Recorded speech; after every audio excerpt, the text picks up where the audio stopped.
Bismillahirrahmanirrahim. Assalamualaikum warahmatullahi wabarakatuh. Hari ini kita akan lanjutkan materi untuk hipotesa 2 sampel. Oke. Sekarang penggunaannya adalah untuk menguji apakah dua populasi yang diwakili oleh dua sampel itu memiliki parameter yang sama. Jadi sesuai dengan judulnya, maka yang diuji itu ada dua sampel gitu. Jadi seperti biasa ada deklarasi H0 dan H1. Nah, H0 nya adalah jika parameter sampel pertama dengan sampel kedua itu sama, itu artinya nanti ini juga sampel pertama itu mewakili parameter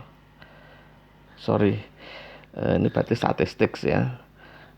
Jadi statistik sampel pertama itu sama dengan statistik sampel kedua, yang artinya parameter populasi pertama itu dianggap sama dengan populasi parameter kedua gitu ya. Nah, kalau misalkan H0 itu gagal, maka ada 3 kemungkinan.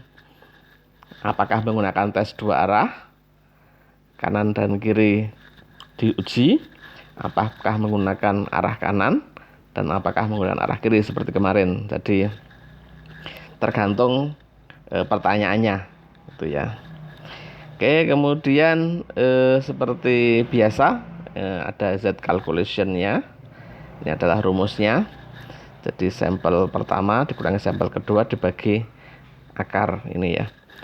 Ini ada sedikit plus di sini. Terus saya ulangi. Sini salah ketik, di sini plus S1 standar deviasi pertama kuadrat dibagi sampel pertama ditambah standar deviasi kedua kuadrat dibagi sampel kedua gitu ya. Oke.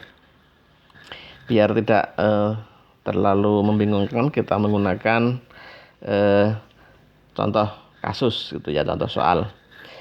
Jadi perusahaan gadget memiliki 2 supplier prosesor bermerek A dan B. Jadi begini, sebuah perusahaan itu sebaiknya tidak mengandalkan supply barangnya itu dari satu perusahaan. Karena apa? Karena kalau mengandalkan satu supplier itu akan sangat berisiko.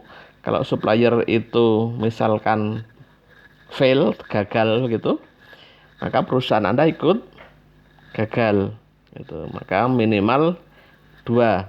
Kalau supplier pertama gagal, tuh supplier kedua masih bisa mensuplai.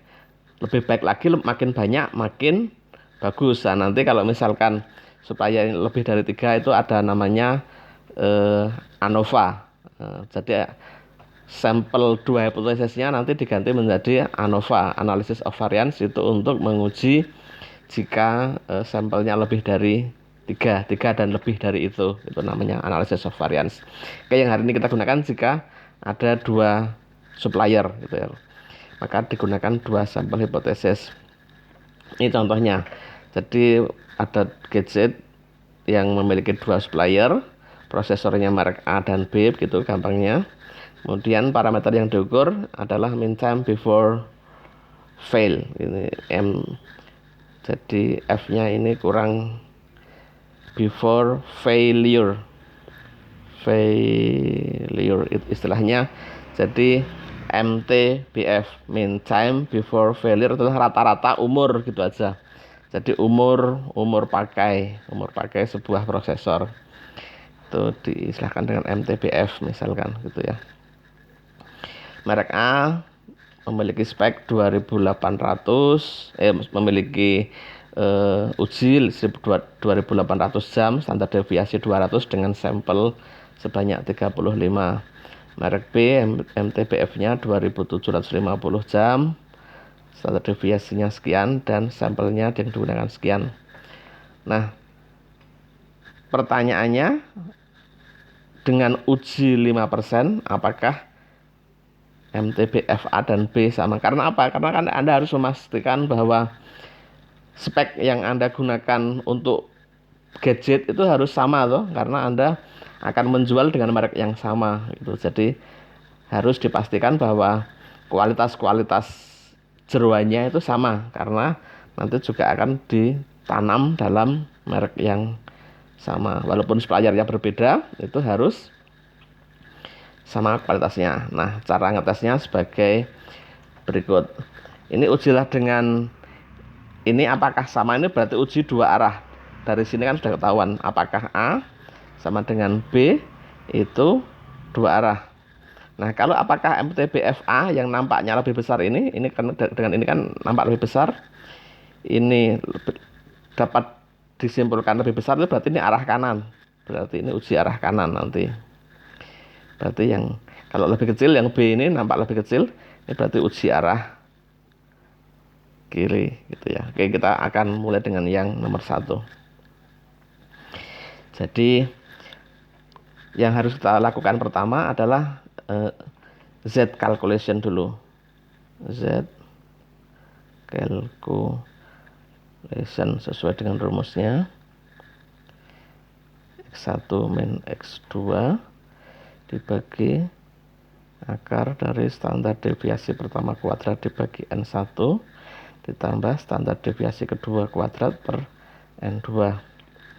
Berarti 2800 dikurangi 2750 dibagi 200 kuadrat, standar deviasinya yang pertama dibagi sampelnya 35 ditambah 180 jam kuadrat, sampel yang kedua 32. Ini kalau Anda hitung Z calculation-nya 1,08. Ini adalah Z calculation. Nah, pertanyaan pertama, apakah X1 itu sama dengan X2? Ini H0-nya ya. Jadi ini adalah pertanyaan yang pertama. H0-nya adalah apakah X1 sama dengan X2.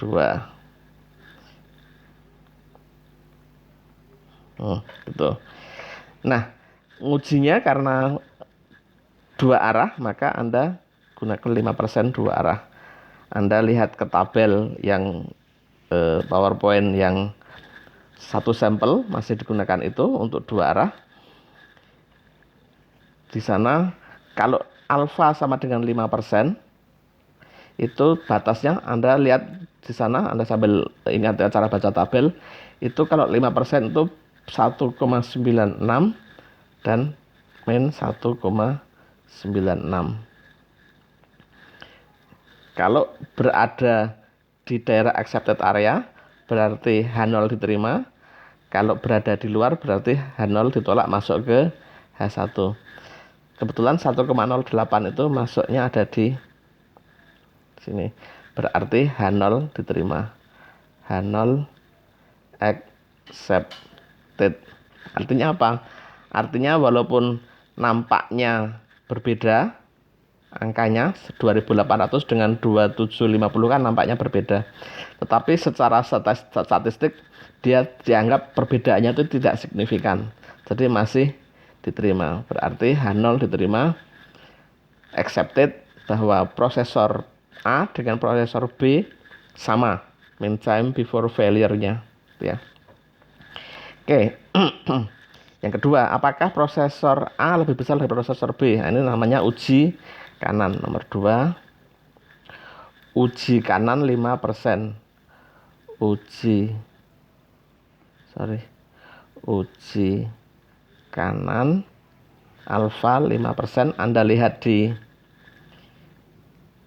tabel di PPT yang pertama, yang one sample hypothesis, 5% satu arah kanan itu sama dengan 1,65.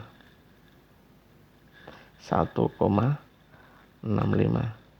Nah, ternyata Z kalkulasinya tadi adalah Z kalkulasinya tadi kan 1,08. Berarti dia masih berada di accepted area. Berarti apa? Berarti H0 diterima. Diterima artinya X1 sama dengan X2. Yang H1 ditolak berarti X1 tidak lebih kecil daripada tidak lebih besar daripada X2. Logikanya yang ketiga juga samain, hanya dibalik ya. Kalau uji kiri 5% itu hanya dibalik tandanya saja. Ini min 1,65. Berarti Z kalkulasinya juga cuma dibalik aja. Z kalkulasinya itu otomatis ya min 1,08. Karena ngitungnya ketika Z kalkulasinya itu dibalik X2 min X1 yang bagian rumus yang ini saya tunjukkan. Nah, ini dibalik ketika menguji menghitung Z calculation-nya. Berarti dia masih pada area yang diterima gitu ya. Berarti dengan uji dua arah, uji arah kanan maupun uji arah kiri, itu untuk alfa 5% H0 diterima. Berarti baik supplier A maupun supplier B secara statistik dianggap sama gitu ya. Oke. Itu fungsi dari uji dua sampel hipotesa. Oke, ini hanya assignmentnya, saya ganti angka-angkanya, silahkan dicoba kemudian di submit di folder. Seperti biasa, silahkan rajin mengerjakan karena nanti ujian-ujiannya juga akan seputar dari assignment-assignmentnya. Oke, tetap jaga kesehatan. Makin mengerikan ininya, makin mengerikan COVID-nya. Anda sebaiknya tetap menjaga kesehatan. Terima kasih, sekian dari saya. Assalamualaikum warahmatullahi wabarakatuh.